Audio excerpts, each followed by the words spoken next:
সব সময় তো আর ভাত খেতে ইচ্ছে করে না। আজকে রান্না করব তেহারি, আজকে রান্না করব মাটন তেহারি। তো সেই ভিডিওটি আপনাদের সাথে শেয়ার করব, শুরু থেকে শেষ পর্যন্ত সাথেই থাকবেন। হ্যালো এভরিওয়ান, আসসালামু আলাইকুম। যেখান থেকে আমার ভিডিওটি দেখছেন সবাইকে জানাই আন্তরিক শুভেচ্ছা। তাহলে চলুন আজকে মাটন তেহারি রেসিপিটি শুরু করা যাক। প্রথমে এখানে আমি 1 কিলো মাটন নিয়েছি, পরিষ্কার করে ধুয়ে নিয়েছি, একটা প্রেসার কুকারে নিয়ে নিয়েছি। তারপরে এখানে গুঁড়ো মশলাগুলো নিয়ে নিয়েছি প্রয়োজন মতো। এখানে রয়েছে 2টি তেজপাতা, জয়ফল জয়ত্রীর গুঁড়ো 1/2 চামচ, মরিচ গুঁড়ো, হলুদ গুঁড়ো নিয়ে নিয়েছি 1 চা চামচ, ভাজা জিরা গুঁড়ো, আর রয়েছে কয়েকটি কাঁচা মরিচ। এখন এই প্রেসার কুকারে মশলাগুলো দিয়ে দিব। তো সবগুলো মশলা আমি এখন ঢেলে দিচ্ছি। তারপরে এখানে আমি দিয়ে দিব পেঁয়াজ কুচি 1 কাপ, দিয়ে দিচ্ছি আস্ত রসুন 3টি, এরপর দিয়ে দিব আদা রসুন এবং জিরা বাটা, আর এখন দিয়ে দিব সরিষার তেল, তারপর দিয়ে দিব সয়াবিন তেল।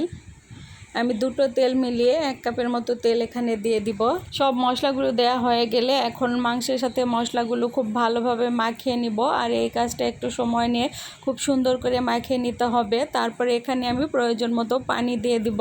আর মাংসটা আজকে যেহেতু আমি প্রেসার কুকারে রান্না করব, তার কারণে এখানে আমার 2 কাপ পরিমাণ পানি লাগছে, নয়তো পাতিলে রান্না করলে এই পানির পরিমাণটা আরও বেশি লাগতো। তো যাই হোক, আমি এখন একটু নেড়ে চেড়ে ঢাকনা লাগিয়ে এটি রান্না করে নিব, আর সিটি দিয়ে দিব 5 থেকে 7টি।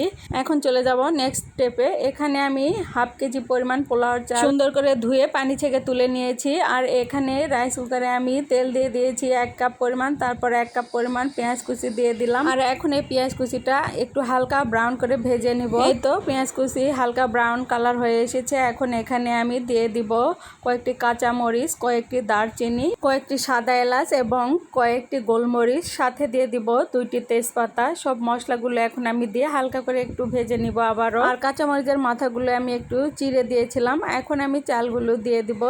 তো এই তো আমি এখন সবগুলো চাল এখানে দিয়ে দিব, আর চালগুলো সবগুলো দেওয়া হয়ে গেলে আমি কয়েক মিনিট ধরে চালগুলো ভেজে নিব। আর চালটা যত ভাজা হবে তত কিন্তু তেহারিটা ঝরঝরে হবে খেতে। কয়েক মিনিট ধরে চালটাকে খুব সুন্দর করে ভেজে নিয়েছি। তারপরে এখানে আমি 1/2 কেজি চালের জন্য দিয়ে দিলাম 1 লিটার পরিমাণ পানি, আর আবার একটু ভালো করে নেড়ে চেড়ে এখানে মশলাগুলো দিয়ে দিব। এখন এখানে দিয়ে দিব স্বাদ মতো লবণ। এরপর এখানে আমি দিয়ে দিব রাঁধুনি তেহারি মশলা প্যাকেটের অর্ধেকটা আমি এখানে দিয়ে দিলাম। দিয়ে দিব গরম মশলা 1 চা চামচ। তো সব মশলাগুলো দেয়া আমার কমপ্লিট, এখানে আর কোনো মশলা আমি দিব না। তারপরে এগুলো নেড়ে চেড়ে ঢাকনা দিয়ে বেশ কিছুক্ষণ ধরে রান্না করে নিব। এদিকে এটি রান্না হতে থাক, আর এখন আমি চলে যাব মাটনটা কীরকম হয়েছে সেদিকে।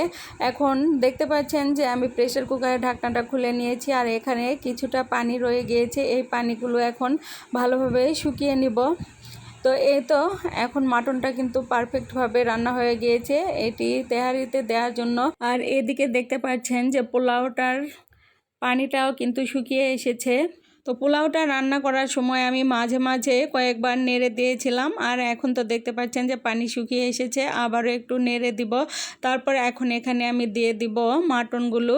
আমি রান্না করেছিলাম 1 কেজি মাটন, তবে আমি চাল এখানে 1/2 কেজি দিয়েছিলাম বলে আমি 1/2 কেজি পরিমাণ মাটন এখানে দিয়ে দিলাম। আপনারা চাইলে 1 কেজি মাটন দিয়ে দিতে পারেন। তারপর আবারও ভালোভাবে নেড়ে চেড়ে এটিকে দমে রেখে দিব 10 মিনিটের মতো। 10 মিনিট পর আমি তেহারিটা সার্ভ করব। তো এই তো দেখুন 10 মিনিট পর আমি সার্ভ করে নিয়েছি। সুস্বাদু মজাদার তেহারি ঝটপটভাবে বাসায় ঘরে থাকা মশলা দিয়ে তৈরি করে নিতে পারেন। খেতে কিন্তু একদম রেস্টুরেন্টের মতো মজাদার। এই তেহারি রান্নাটা কেমন লেগেছে? ভিডিওটি যদি ভালো লেগে থাকে তাহলে লাইক, কমেন্ট অ্যান্ড শেয়ার করে পাশে থাকবেন।